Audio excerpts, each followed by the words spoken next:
은총에 은총을 더하는 법 커피로 마시오 인호에 인호를 새기는 법 커피로 마시오 믿음을 견고히 다지는 법 커피로 마시오 성령의 힘이 will make you stronger.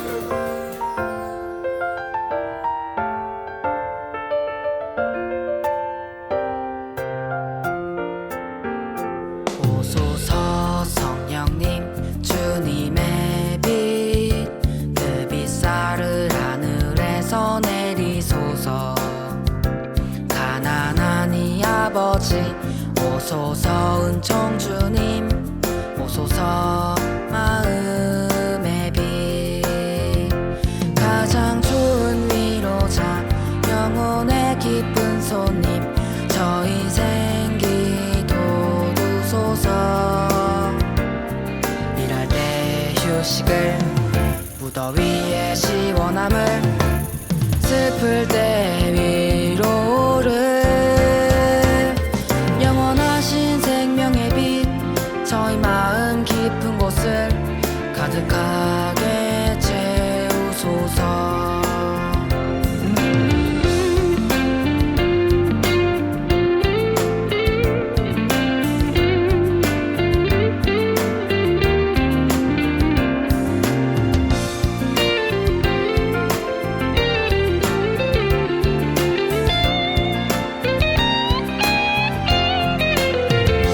주님 도움 없으시면 저희 삶에 그 모든 것 해로운 것뿐이리라 허물들은 씻어주고 메마른 땅 물 주시고 병든 곳을 고치소서 굳은 마음 풀어주고 차디찬 맘 데우시고 빗나간 길 바루소서 성령님을 굳게 믿고 의지하는 이들에게 성령칠은 베푸소서 떡행 공로 쌓게 하고 구원의 문 활짝 열어 영원 복락 주옵소서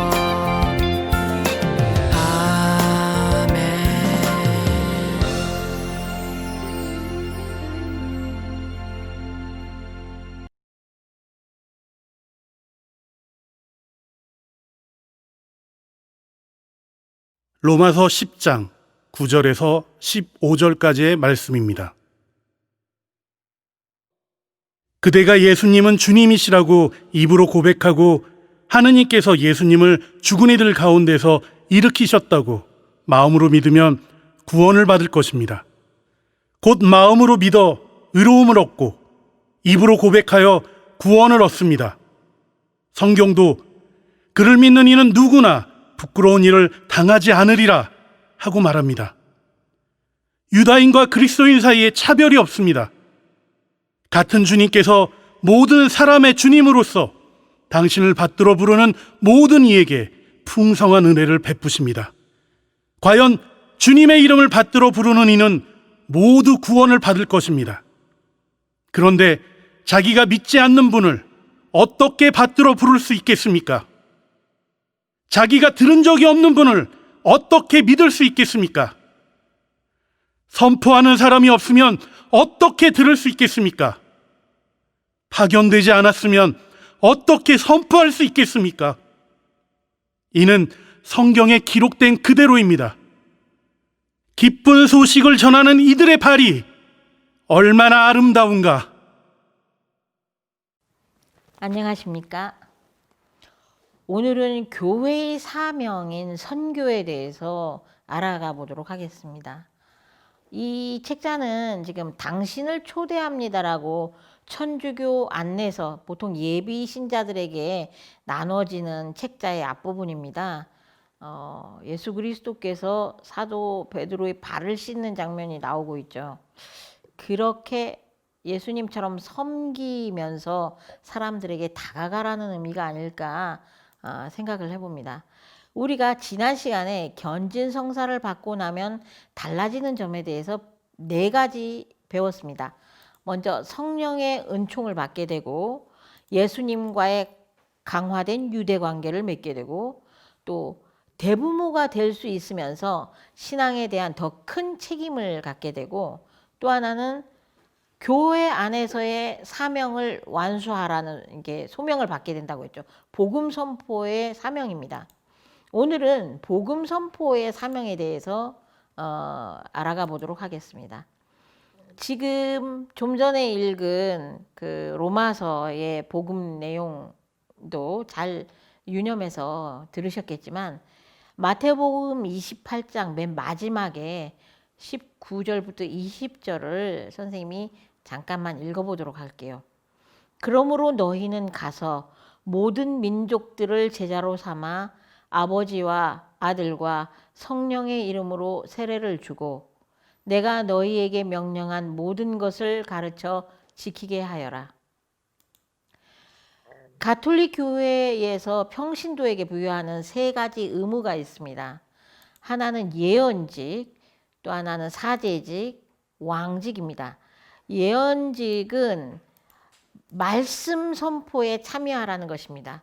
말씀 선포에 참여하는 것이고 사제직은 그 교회 전례, 미사 등에 참여하여서 우리가 평신도가 이 교회가 굴러가는 건 사제나 수도자에 의해서만 굴러가는 게 아니고 평신도가 적극적으로 참여하여서 이 교회가 부과하는 세 가지 의무에 대해서 평신도들도 적극적으로 참여해야 된다. 이게 사실은 제2차 바티칸 공의회 이후로는 평신도들의 역할에 대해서 굉장히 강조하고 있습니다.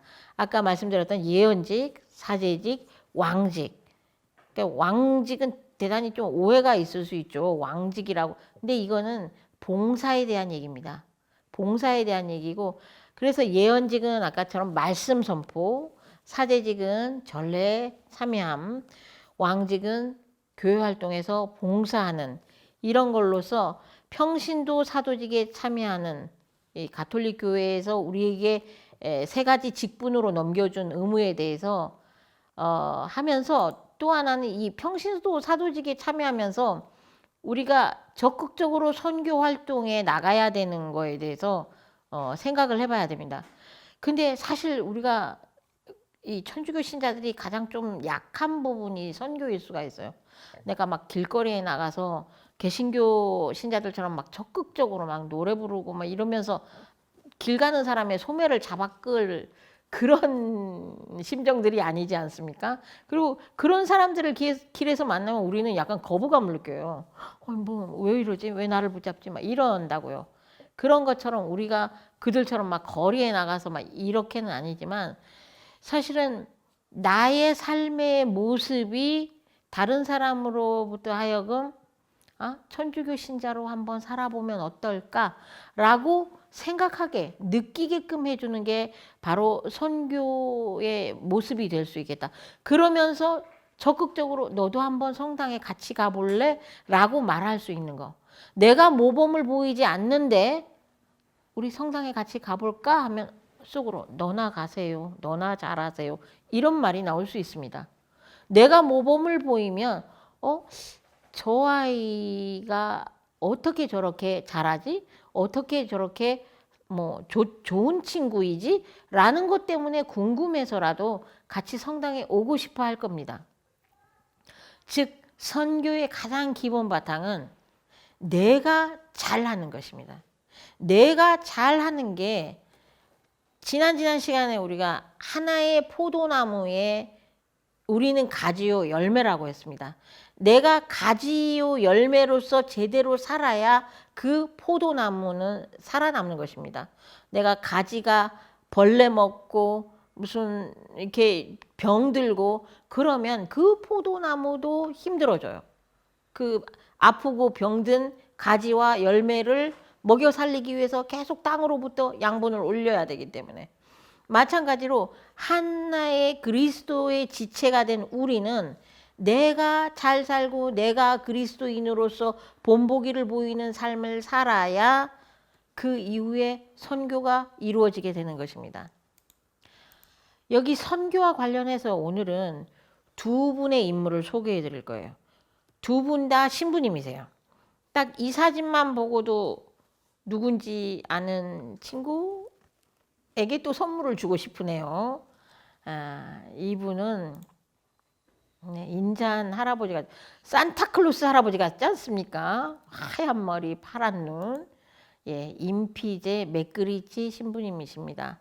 제주교구 친구들은 이 신부님을 다 알 테죠. 모르는 친구들이 별로 없을 거예요. 근데 이분은 재작년에 돌아가셨어요. 나이가 90세에 돌아가셨는데 골롬반 수도의 소속입니다. 아일랜드에서 건너오셨고 이분이 사제서품 받은 때가 1951년이에요. 우리나라가 막 6.25 전쟁 때문에 막 전쟁 중일 때 이분이 아일랜드에서 사제서품을 받고 우리나라에 오신 때가 1953년 4월이에요. 아직 한국 전쟁이 안 끝났어요. 한국 전쟁은 1953년 7월 27일에 정전됩니다. 그러니까 휴전이죠. 중지한다. 전쟁을 중지한다.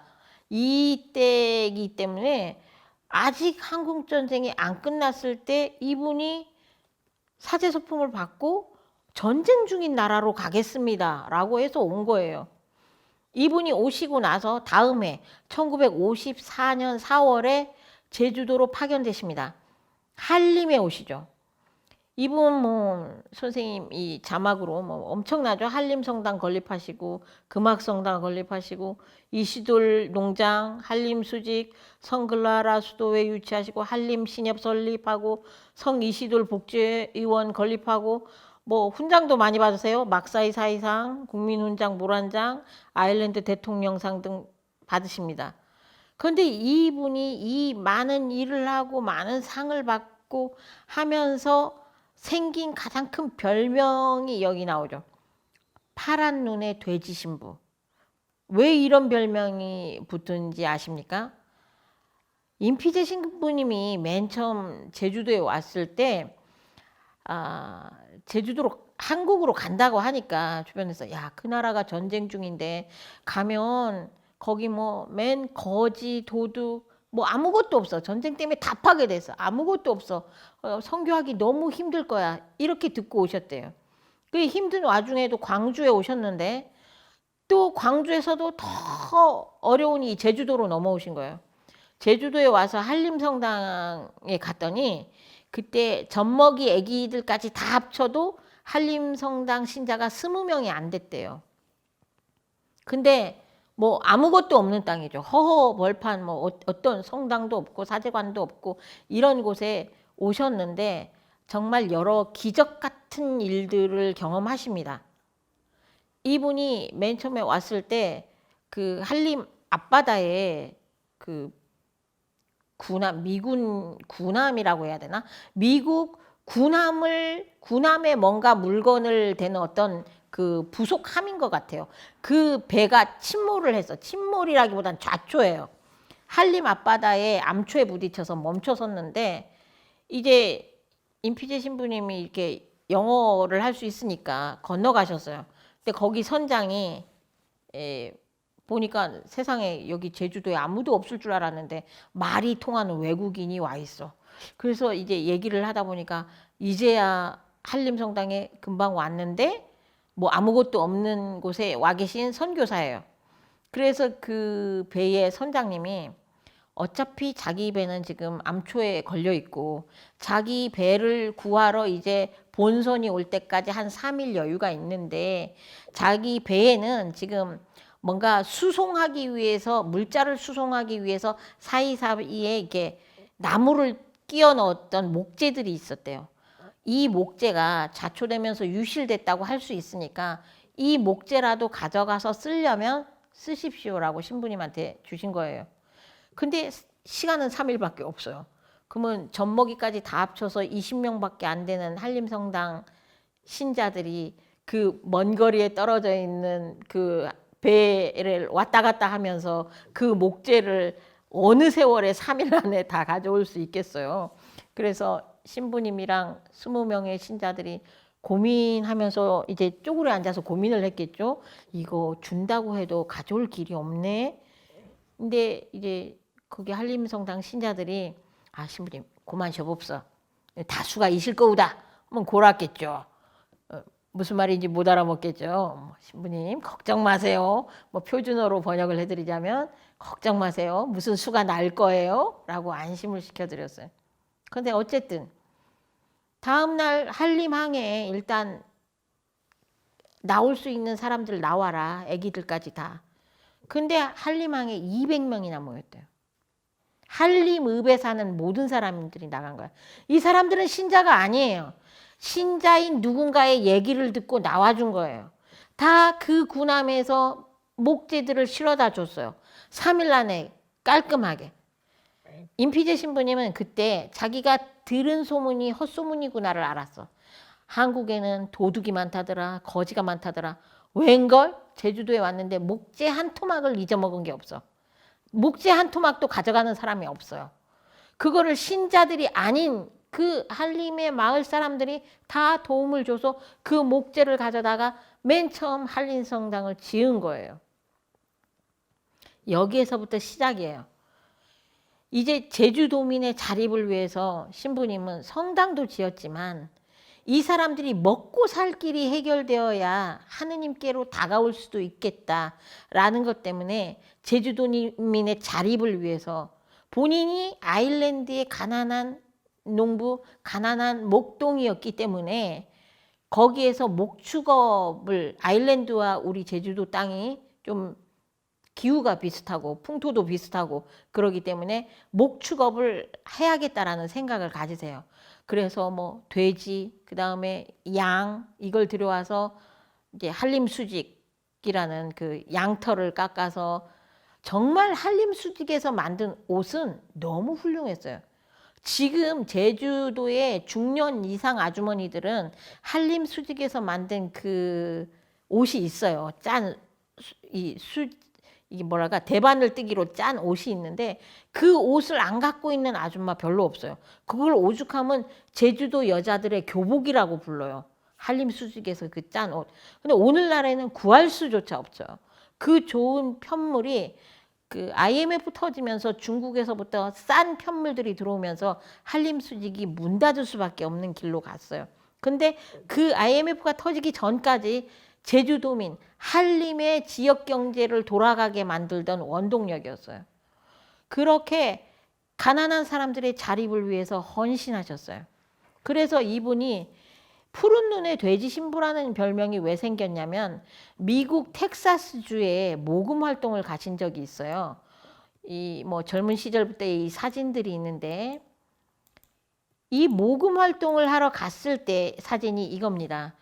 가운데 커다란 예쁜 돼지가 있고 뒤에 뭐라고 써 있냐면 골롬반 파더스, 그러니까 골롬반에서 온 수도회들이고 여기가 뒤에 피그 프리스트 오브 코리아, 한국에서 온 돼지 신부님이라고 돼 있어요. 이렇게 텍사스주에서 모금 활동을 할 때 이런 타이틀을 걸고 모금 활동을 했었어요. 제주도민의 자립을 위해서 모금해 오시고 목축, 양돈, 뭐 편물 이런 일들을 모두 하셨어요. 왜 한림수직에 대해서 그 편물도 시작을 하셨냐면 한림성당에 다니던 젊은 청소년이 있었어요. 어린 소녀예요. 근데 어린 소녀가 제주도에서는 먹고 살 길이 없으니까 육지로 돈 벌러 나갔어요. 돈 벌러 나간 게 엄청나게 귀한 일을 하러 간 게 아니고 식모살이 하러 갔어요. 식모살이 하러 갔는데 석 달 만에 차가운 시신으로 돌아왔어요. 식모살이 하던 집 뭐 근처에서 이렇게 사고로 죽게 된 거예요. 그 시신을 안고 이제 시신으로 돌아온 그 소녀의 죽음 앞에 신부님이 다짐을 해요. 가난 때문에 제주도를 떠나는 사람이 없게 하겠다. 그래서 신부님이 한림 지역, 특히 이 제주 지역 전체에 이 제주도민들을 위해서 헌신을 하셨어요. 여기 한림성당이 보이죠. 지금은 종탑밖에 이제 옛날 모습이 안 남아 있는데 지금 이 새로 지은 한림성당도 있고 또 성이시돌 피정의 집, 또 금악성당, 세미 은총의 동산, 성 글라라 수도원, 성 이시돌 목장. 이 마지막 그림은 데시폰이라고 해서 아일랜드의 농가 주택 양식입니다. 아일랜드도 굉장히 비바람이 세요. 바람이 센 동네죠. 제주도처럼 뭐 나무가 다 휘어버릴 정도로 바람이 센데 그래서 지붕을 높게 짓지 못해요. 제주도의 초가처럼 작달막하게 지을 수밖에 없는데 그 초기 되시폰의 양식으로 지어진 이 주택이 아직도 이 시돌에 남아 있어요. 지금은 뭐 신혼부부들이 가서 웨딩 촬영하는 곳으로 유명해졌는데 맥그리치 신부님을 기념해서 제주도에서는 거기 도로 이름을 맥그리치로로 명명을 했어요.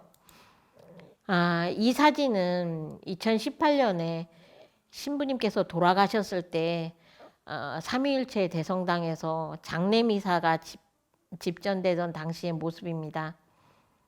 여기 골론반의 노 사제들께서 다 이 한쪽에 지금 운구하는 그 관 옆에 서 계시고요. 뭐 이분들 중에도 벌써 많은 분이 돌아가셨고 이때 삼위일체 대성당에 모여든 인파예요.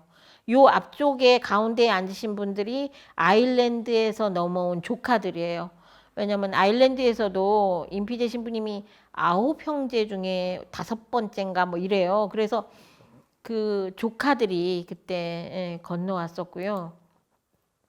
이 운구 행렬에 한쪽에는 골론반의 노사제들이 서 계시고 또 한쪽에는 제주교구의 노사제들이 한 대에 이렇게 양옆으로 서서 관을 운구하셨습니다. 그리고 이제 장례미사가 끝난 후에 장지로 향할 때는 우리 제주교구의 가장 어린 신부님들, 가장 젊은 신부님들이 관을 드셨어요. 이렇게 해서 지금 신부님은 이시돌 언덕에 그 뭐 삼일체 대성당 그 막 이게 다 내려다 보이는 언덕에 묻혀 계십니다. 네, 이 영정사진의 모습이고요. 임피제 신부님을 말하는 성서 문구가 있어요. 시편 118장 23절. 이는 주님께서 이루신 일 우리 눈에 놀랍기만 하네. 본인이 하셨다고 안 그러세요. 다 주님께서 이루어 주셨다고. 사실 임피제 신부님은 살아계실 때 당신 종교가 뭐요? 라고 묻는 말을 한 번도 하신 적이 없대요. 상대방이 누구건 간에. 그러니까 선교를 하는 게 선교사의 목적이지만 이 땅에 사는 사람들에게 가장 필요한 게 무엇인지부터 해결을 해주신 거예요.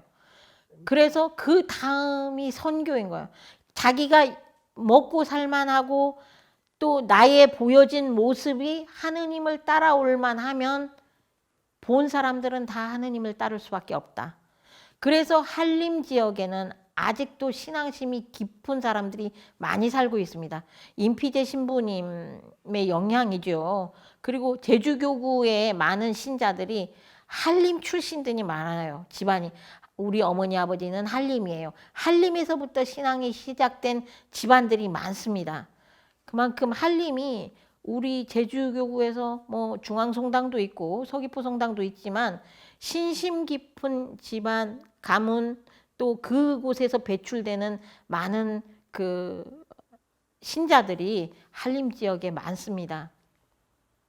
네, 이게 성 이시돌 목장 앞에 있는 거예요. 가난보다 더한 절망을 몰아내기 위해서 이렇게 시작된 임피제 신부님의 얘기이고요. 두 번째 인물에 대해서 말씀드리겠습니다. 이분은 다 아시겠죠. 요새 너무 뭐 이태석 신부님이십니다. 이태석 요한 신부님이신데 이분도 돌아가신 나이가 48세네요. 1962년에 태어나서 2010년이면 지금 딱 10년 전에 돌아가셨어요. 그때 우리 울지마 톤즈라는 그 다큐멘터리 영화로 엄청나게 이제 신자가 아닌 사람들에게도 많이 알려진 인물이 이태석 요한 신부님이에요. 살레시오 수도회 소속의 신부님이고 이분은 의사셨어요. 1987년에 인제대 의대를 졸업하셨고 그리고 나서 1991년에 살레시오에 입회를 하시고 1992년에는 광주 가톨릭 신학대학에 입학하십니다. 뭐 듣기로는 제 동생 신부님도 같은 시기에 이 학교를 다녔다고 하는데 어쨌든 이분이 2001년도에 사제 소품을 6월에 받고 그해 11월에 아프리카 남수단 톤즈로 선교지 부임을 하세요. 거기에서 이제 돈보스코 학교를 설립하시고 병원을 설립하시고 브라스 밴드를 조직하시고 이분은 그 다큐멘터리 영화에서도 말하지만 남수단의 슈바이처 쫄리 신부. 쫄리가 왜 쫄리일까요? 요한을 존이라고 하죠. 존 리 이태석 신부님. 그래서 사람들이 부르기 쉽게 쫄리 이렇게 된 거예요. 존 리 신부님이죠. 신부님은 뭐 신부이시고 의사이시고 교사이시고 건축가이시고 음악가이십니다. 근데 2008년도에 대장암 사기 진단을 받으시고 국내에 잠깐 휴가차 들어오셨을 때 건강검진을 받으셨는데 대장암 사기였어요. 그래서 그 길로 돌아가시질 못하고 아프리카로 가시질 못하고 2년 정도 있으시다가 2010년에 48살의 나이로 돌아가십니다. 아프리카 남수단이 어디 있는지 아세요? 여기에 있습니다. 중앙아프리카 공화국 옆에, 에티오피아 옆에. 여기는 바다가 하나도 없죠. 사실 아프리카의 역사는 이렇게 네모 반듯반듯하게 국경이 지어진 것 자체가 비극이에요. 아프리카는 이렇게 두부 자르듯이 칼로 자르듯이 잘라질 수 있는 땅들이 아니었었어요. 민족이 다 강물, 어떤 산, 오름, 지형에 따라서 각 부족들이 따로따로 자기들만의 정체성을 유지하며 살고 있는데 이 유럽의 강대국 혹은 미국 이런 강대국들이 아프리카 대륙을 가로로 세로로 다 쪼개어서 이렇게 국경을 마음대로 만들어 버렸어요. 이런 것 때문에 지금도 나라마다 국가 분쟁이 내란과 분쟁이 심한 이유가 그 원인이에요. 아프리카의 피해 대가가 너무 심하죠. 이 강대국들에 의해서 나누어진 이 대가가 너무나 지금까지도 이어지는 그 전쟁으로 피해를 보고 있다는 게 참 비극입니다. 남수단 내에서도 톤즈 지역은 이렇게 남수단에서도 아래쪽에 약간 있죠. 여기 한빛 부대, 주둔 부대들도 있고요. 근데 유혈 지역들이 많아요. 여기 보면 딩카족이 사는 부분은 노란색으로, 뭐 누에르족이 사는 부분은 또 이 보라색으로, 그리고 딩카와 누에르족의 혼혈이 사는 지역은 또 이렇게 줄무늬로 있어요.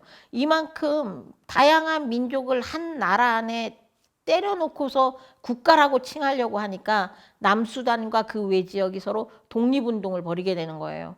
그러면서 이제 뭐 수단으로부터 독립했기 때문에 남수단이라는 이름이 나온 건데 이 남수단 내에서도 지금 국경 또 민족의 부족에 따른 유혈 충돌은 계속되고 있어요. 요한 신부님, 이태석 요한 신부님이 사목 활동을 하실 때의 모습들입니다. 어린이들, 특히 한센병 환자들에게 그렇게 아버지나 다름이 없었고, 여기서도 이태석 신부님이 지으신 책을 읽다 보면 예수님이라면 여기에서 성당을 지었을까? 학교를 먼저 지었을까라는 대목이 있어요. 이곳에 아이들에게 필요한 게 무엇일까를 먼저 생각하셨어요. 성당보다 학교를 먼저 지었겠다. 학교보다 병원을 먼저 지었겠다. 이런 필요성을 느끼셔서 아이들을 위한 학교와 병원에 먼저 투신하셨고, 그리고 이 아이들에게 사실 우리가 이런 말 하잖아요. 먹고 살기 힘든데 무슨 음악 활동이냐. 음악은 그냥 남는 시간에 하는 유흥, 유희 이런 식으로 취급을 해버리는데 음악이야말로 가장 중요한 교육입니다. 사실 이 아이들에게 먹고 사는 뭐 농업을 가르치고 고기 잡는 법을 가르치고 그런 것뿐만이 아니고 음악 활동을 하는 것 자체가 이 내란에 찌들고 분쟁에 찌든 이 아이들 중에는 소년병 출신들도 많아요. 그러면 서로 총이나 칼만 들이면 상대방을 무조건 죽이는 쪽에 능사일 수도 있는데 그런 날카로워진 마음들을 이태석 신부님은 음악으로 다스려 주십니다. 그러면서 브라스 밴드를 하면서 음악을 하고 한국에서 모금을 해서 음악 악기들을 하나씩 구해가고 이런 활동들을 하세요. 이거는 지금 지붕 위에다가 태양열 전지를 설치하시는 모습이에요. 본인이 맨발로 올라가서 막 이렇게 직접 다 설치를 하시죠. 네, 이게 뭐 교실이 없을 때는 이렇게 나무 그늘 아래 통나무를 놓고 칠판을 놓고 본인이 직접 칠판에다 쓰시면서 말씀도 하시고 가르치시고, 최근에 이 울지마 톤지의 후속편이 나왔어요. 부활이라는 영화인데 선생님이 아직 보질 못했어요. 근데 여기에 보면 남수단에서 2017년에 남수단 축구단 청소년 유소년 축구단이 왔을 때 지금 이태석 신부님 묘역에 살레시오 묘역에 가서 참배하는 장면입니다. 이 남수단 유소년 축구단이 이태석 신부님 묘지에 와서, 이 아이들은 신부님을 직접 본 아이들도 있고 아닌 아이들도 있어요. 근데 남수단에서 이태석 신부님을 모를 수는 없대요. 그래서 이 친구들이 여기 와서 이 묘역에서 노래를 두 곡 불렀다고 해요. We Shall Overcome, Amazing Grace, 이렇게 두 곡 불렀다고 합니다. 이 두 분 신부님에 대한 얘기를 하면서 우리는 선교란 무엇일까에 대한 생각을 가져요. 자, 이렇게 한 알의 밀알이 떨어졌습니다. 땅에. 그래서 싹이 틔었죠. 그 밀알이 이렇게 많은 이삭이 될 때까지, 밀알 하나가 땅에 떨어져서 죽지 않으면 한 알 그대로 남고 죽으면 많은 열매를 맺는다. 요한복음 12장 24절의 말씀입니다. 이게 바로 선교의 기본인 것 같아요. 내가 먼저 죽고 나를 희생하고 그로부터 수많은 열매가 뻗어나갈 수 있도록 하는 것, 이게 바로 선교의 기본이고, 이런 삶을 직접 사신 두 신부님에 대한 얘기를 여기서 마무리하면서, 이태석 신부님이 중3 때 직접 작사 작곡한 성가가 있어요. 묵상이라고. 혹시 여러분도 이제 어디선가 들어본 익숙한 노래일 거예요. 제가 끝기도를 바치고 나서 그 묵상 노래를 다 같이 들어보도록 하겠습니다. 성부와 성자와 성령의 이름으로 아멘. 영광이 성부와 성자와 성령께 처음과 같이 이제와 항상 영원히 아멘. 성부와 성자와 성령의 이름으로 아멘. 감사합니다.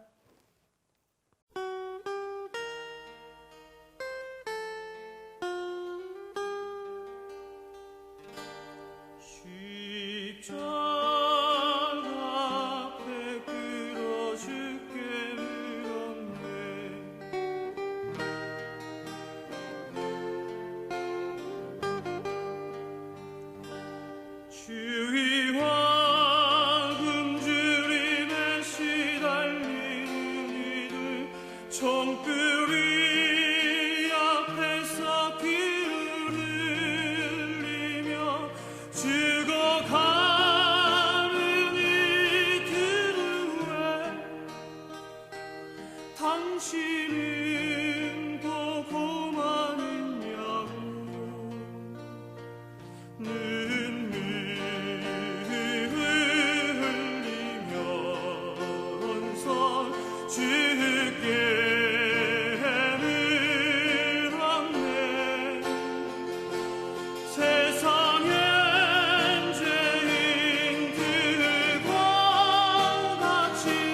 감옥이 있어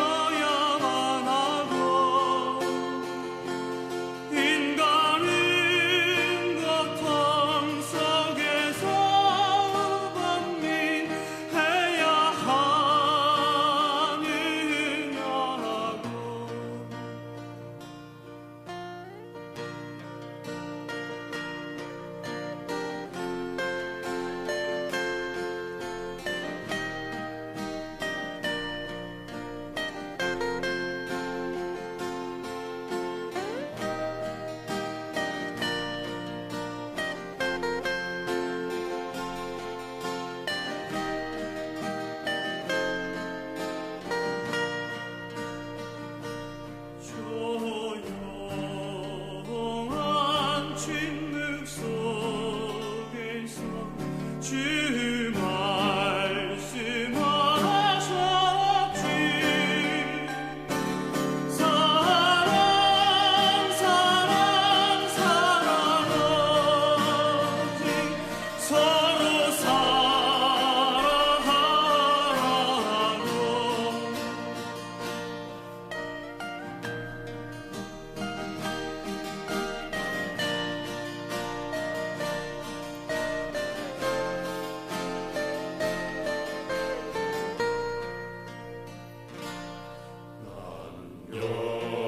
영원히 기도하리라 세계 평화 위해 난 사랑하리라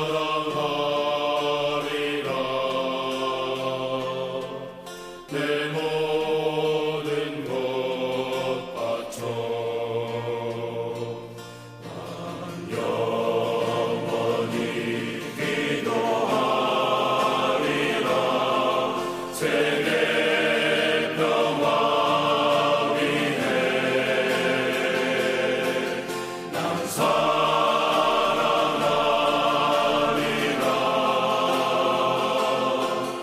내 모든 것 바쳐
일종의 인종을 더하는 법 컴퓨터 마시오 인호의 인호를 새기는 법 컴퓨터 마시오 믿음을 견고히 다지는 법 컴퓨터 마시오 성령의 힘이 will make